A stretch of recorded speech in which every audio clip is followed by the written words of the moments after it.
tutti abituati a dei vasetti, a dei flaconi, ma ci troviamo davanti a un cosmetico che è solido, che ha la forma di un foglietto che si applica sul volto e si assorbe in pochi secondi.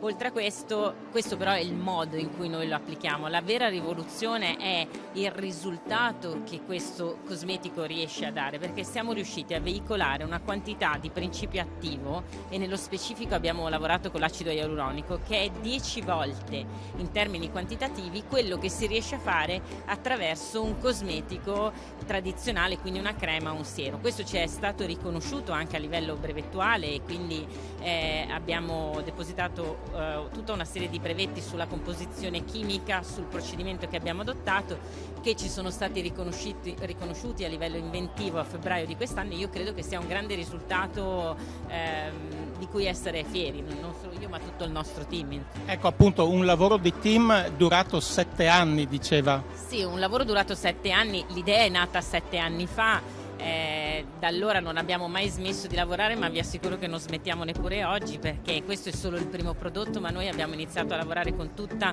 una serie di altre molecole. I campi di applicazione sono molti anche nel farmaceutico, e quindi stiamo parlando anche con diverse imprese italiane e anche straniere, perché il risultato che dà è davvero interessante da un punto di vista delle possibilità che apre questo tipo di prodotto. Ecco, l'obiettivo è quello di lanciarlo un po' in tutto il mondo. Sì, noi siamo già presenti in alcuni paesi europei. Da quest'anno, anzi tra qualche settimana, partirò per gli Stati Uniti, dove abbiamo deciso di aprire il mercato proprio con questo prodotto. Pensiamo che sia un paese, gli Stati Uniti sono grandi, sono complicati, sono costosi, ma sono anche un paese molto molto aperto all'innovazione. Se non ci andavamo con Yalu 3D non ci saremmo andati con nulla, quindi speriamo di tenere alto il Made in Italy e anche il Made in Friuli, perché siamo friulani. Pierpaolo Manes, amministratore delegato di Culti Milano e socio di maggioranza della friulana Bakel. A lui chiediamo qual è il significato del lancio di questo nuovo rivoluzionario prodotto per la cosmesi.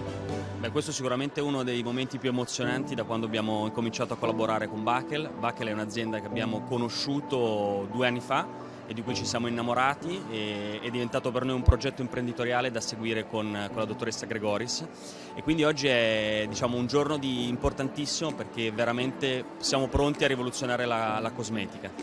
Come spiegava Raffaella, che è sicuramente molto più brava di me in questo dà un valore aggiunto estremo al mondo della cosmetica, non solo dal punto di vista dell'innovazione ma soprattutto dell'efficacia. L'obiettivo di questo nuovo prodotto? L'obiettivo di questo nuovo prodotto è sicuramente quello di cambiare un po' il paradigma della cosmetica, come è stato spiegato in precedenza, ma sicuramente di far apprezzare al mondo quello che è il nostro, diciamo, valore aggiunto italiano, soprattutto per quanto riguarda queste tipologie di prodotti. Ci crediamo molto, abbiamo investito circa 2,5 milioni di euro per lo sviluppo di questo prodotto, e quindi insieme alla nostra socia Raffaella Gregoris siamo pronti, come dire, a espanderci nei mercati.